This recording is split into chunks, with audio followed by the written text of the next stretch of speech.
Thank you so much for taking time to join the session today. A very good morning to all of you. So, just to understand you all a bit more better, before I start this session, I would like to know which country are you exploring to do your post graduation. So, you will see the poll question on your screen now. Request you to please choose a relevant answer. So, I will based on your responses, I'll try to give more information about that particular country in this session today. Can you put up the poll question, Kanika?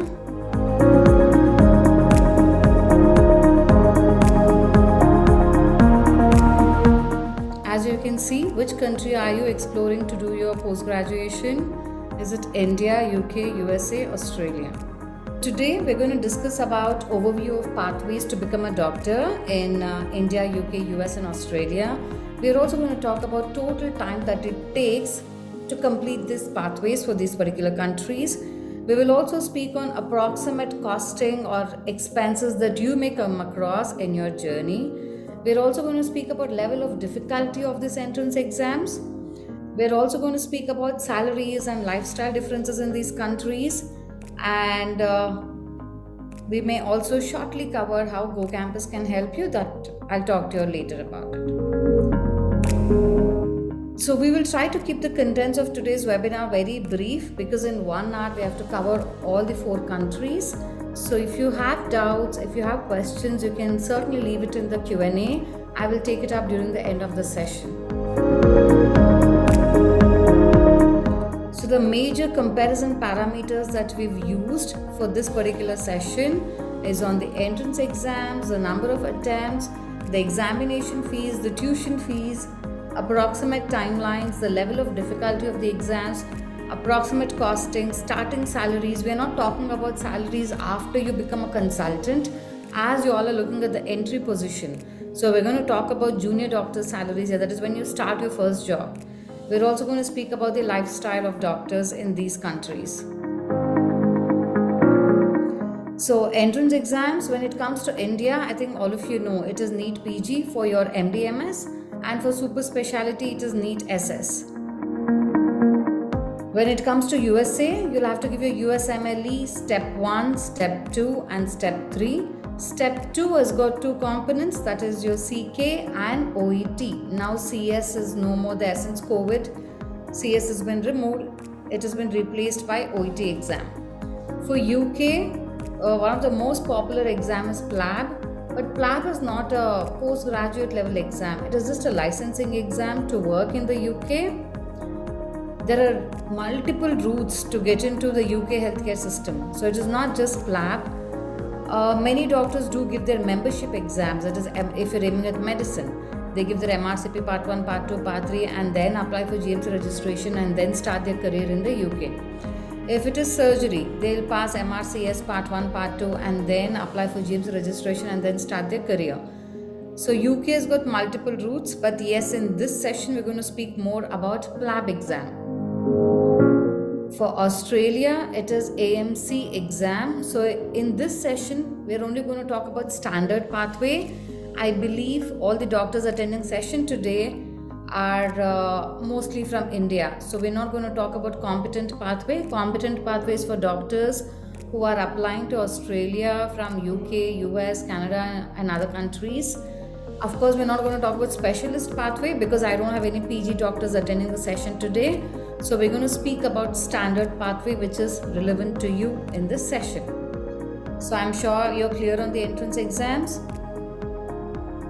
Australia, it is AMC Part 1 and Part 2 for the standard pathway. Alright. Now coming to India pathway. In India, I think it's quite clear. So you finish your MBBS, you complete your internship and then you appear for your NEET PG exam. Once your rank and score comes, you apply for your NEET PG counseling, complete all the formalities like document verification, option entry. Once you're done with this, you will get your results. You will know if your seat is allotted or not allotted. If the seat is allotted, you will go ahead with if you're happy with what has been allotted, you'll go ahead and complete your joining formalities. If you're not happy with what has been allotted, you can either drop the seat or you can go for the upgrade option. So you have free exit and multiple options only in round 1. But from round 2 onwards, things get very complicated. As we don't have anyone who's looking for India segment in this session, I'm not going to talk more about it, so I'll just leave it here.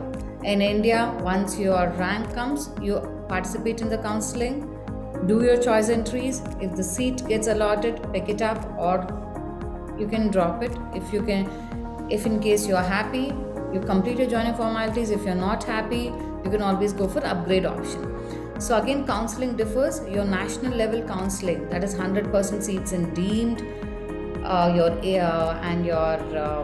central universities and AIQ seat counseling is done by MCC at the national level, and all your self-financed private colleges seats counseling and balance 50% all India quota seats are done by state counseling authority. So basically in India, counseling is done by MCC, that's at the national level, and state counseling authority for your state private colleges and the remaining government seat category. Okay, so this is briefly about India. I'm not going to go in detail on counseling process because none of you all are actually looking forward to have more information on India.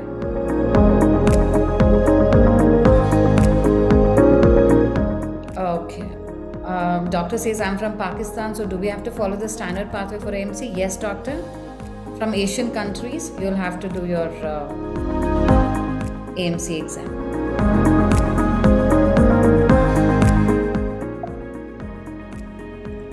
Okay, so coming to the most asked for pathway, that is UK pathway. Now, as I mentioned in the beginning of the session, there are multiple pathways to work in the UK. It's not just the PLAB pathway, or it is not just the membership route. There is also something called as MTI route. There is also something called as GMC sponsor route and other options. So GMC sponsor route is nothing but like let's say we are promoting Vapio Training Academy's MRCP 2+2 program, right? So this is a sponsor route program. Similarly in India, you have IMT program route. So you can register for the IMT program with Aster or with so many other hospitals who are running the GRCPTB approved IMT program. You can join this program and then move to UK. So to enter UK, multiple pathways are there. But the most common and the most popular pathway is the PLAB pathway, which we are discussing in detail in the session now. So now PLAB pathway, now the first thing is you should have done with your MBBS. That is, you should have done with your primary medical qualification. And then while you're doing your internship, you can finish your English test and then book your PLAB 1 exam. Once you're done with your PLAB 1 exam, once you pass it, apply for required visa, complete your other documentation process and book your PLAB 2 exam. Once you're done with your PLAB 2 happens only in the UK. PLAB 1 happens across the world and it happens 4 times in India. Of course, it happens in Pakistan, Bangladesh, Sri Lanka, Middle East, almost all the countries PLAB 1 happens. So, but for PLAB 2, you'll have to go to the UK, and once you're done with your PLAB 2, you apply for GMC license. That is your license to practice in the UK, and then you apply for your jobs. Mostly 90% of IMGs will start with non-training jobs. So you start with a non-training job, sign up your CREST form, that is sign up your foundation, your competencies, and then you can move for the training posts. So as you can see, once you get your GMC license, apply for the jobs, sit for the interview and selection process. Once you get selected, apply for tier 2 visa. Once you get tier 2 visa, you're off. You can go to UK, you start working. So tier 2 is a proper work visa. So this is how 90% of IMGs do. So once they start their first NHS job in the UK, then after some time, after working for a while with a consultant, they will request the consultant to sign the CREST form. This is the alternate way to sign up your foundation, your competencies. And once they sign up foundation, your competencies, they apply for training posts based on which specialty you're looking for. If you're looking for medicine branches, You will apply for IMT training program. If you're looking for surgical branches, you will apply for core surgical training. So based on specialties, the pathway differs. Let's say if you're looking for radiology, pediatric, psychiatry, or CTBS, these programs are run through program in the UK. So there is no core training concept at all. Once you sign up your foundation, your competencies, you directly apply for ST1, specialty training level 1 in these branches. So UK has got 3 kinds of programs: run through program, uncoupled training program, and GP. So GP is the shortest. Whichever program you're looking for, till your first job, the pathway is the same. So do not get confused. So till you sign up your foundation, your competencies, that is, as you can see, step 1, till here, all the steps are the same. Only after you sign up your foundation, your competencies, based on specialty is where your steps will vary. So after you sign up your FI2 competencies, you apply for the training posts. And when you apply for the training post, if your portfolio is good and if you're shortlisted, you'll get a call for interview. So once you're done with your interview, you're selected, and then you start your PG training. So that is why we tell PLAB is not a postgraduate level exam. It is just a licensing exam to work in the UK. As you start working over there, build your CV more, sign up the competencies, and then apply to get into the training post. Let's say hard luck, if you do not get selected in the first application for your training post, you still don't have to worry. You're still working in the UK as a doctor in the non-training job. You're building up your CV more, you're gaining more confidence, and then you can reapply next year. Similarly, like how it happens in India or US, even in the UK, training posts will open only once in a year, except GP. Alright. So as I just told you, there are 3 kinds of training programs in the UK: run-through program, uncoupled training program, and GP. The selection to run-through program is based on your portfolio, interview, plus there will be another exam called as MSRA, that is Multi-Skills Recruitment Assessment Test. For uncoupled training program, your selection is based only on portfolio and interview. But these days, as you all know, competition is severe to get into the UK healthcare system. Because there are too many applications for surgery, they made MSRA mandatory from this year even for surgery program. Though it is an uncoupled training program, now even for surgery, your selection is based on MSRA, portfolio, and interview performance. For GP, it is mostly MSRA and interview. But these days, GP is also getting competitive because more doctors moving to UK from across the world. The competition is raising high. So even for GP, doctors are coming with great CV plus great interpersonal skills to excel in the interview, plus this MSRA exam. So just because you're looking at GP specialty, do not neglect to build your CV. Please work on it, because by the time you go, it will take some more time, right? So competition will only raise, it will never come down. So you have to beat your competition, and you have to be at par with your competition if you want to get into training post in the UK at the earliest.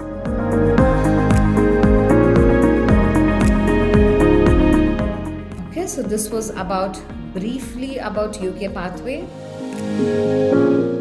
We spoke about different training programs. We spoke about the PLAB pathway route. We spoke about the CREST form. Now, if I have to just kind of casually give an overall view on how things are currently in the UK. So currently UK is definitely positive.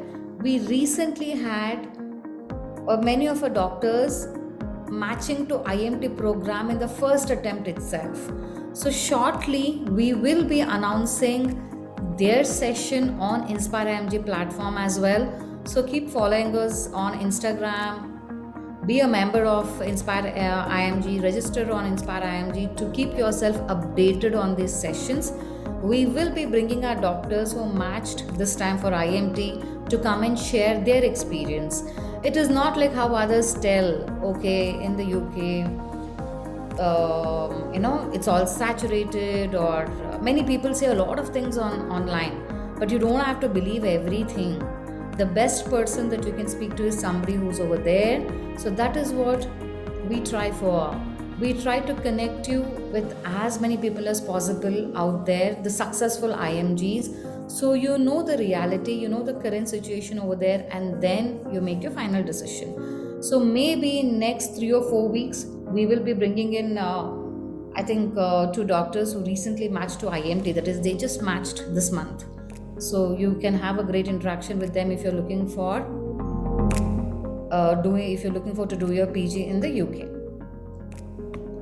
Now moving to USA pathway. Now US is something that I think every medical student would aspire for. You ask anyone in second, third, or fourth year of medical school, they always say that US is the first passion. Yes, US and UK, I think since long time doctors from India are moving to US and UK, but of course yes, US in terms of pay, we can say US kind of takes a little bit a higher step when you compare both the countries. So when it comes to US, the only pathway is USMLE pathway, where you have to give your USMLE exams. Of course, there are a couple of doctors who go via MPH route, but that route is quite expensive. You'll have to take up a master's in public health program in the US. As you're doing your MPH, you can do your USMLE, and then you can, whatever pathway you take, whether it's MPH pathway, any other university pathway, or any other. I think there are some doctors who are exploring even nursing pathway, or whatever pathway you take, USMLE exam is must, and this is the most popular route to become a physician in the US. Now very briefly, we're talking about US pathway. You can give your step 1 from India, USMLE step 1. So now step 1 has become pass or fail exam. So there is no stress like before. Before, if you pass the exam, you cannot retake the exam, right? So, and if you get less score, you know that you will not match, because USMLE is largely dependent on the score. In the UK, nobody is bothered about your score. Whether you're a MRCP topper, whether you're a PLAB topper, no one is bothered. You just passing the exam is enough. No one is going to ask in your interview what's your PLAB score. And just because you're a topper, something is going to come easily to you. No one is going to ask your scores when it comes to UK. But when it comes to US, your MBBS scores, your CK score, your step 1 score, everything is important. So now USMLE step 1 has become pass or fail, so that stress of scoring great is not there, but still the higher pressure is on CK scores now. So you'll have to perform your best in CK. So you can give both the parts in India. And then now, since COVID time, CS has been removed. So instead of CS, you have OET, which is a very, very simple language exam. You all are doctors, so I don't think it's difficult for you to nail your OET exam. A good 1 month of practice, you should be fine. So you can give ideally all your 3 steps from India itself. Step 1, step 2 CK, plus the OET exam. And then you'll have to do your USC, that is United States Clinical Experience, which is also called as rotations, US experience. Without this, your application is incomplete when you apply for your residency match. So minimum 3 to 4 LORs is must. So to get 3 to 4 LORs, you should do minimum 4 months of rotation in the US under different physicians. You can have a combination of 1 OPT, 1 IPT, then it gives you a good mix to the CV. So once you're done with your step 1, CK, OET exam, and you're done with your rotations, you're ideally eligible to apply for your match. So you can apply for the match, but many doctors these days, because they want to make themselves more eligible to get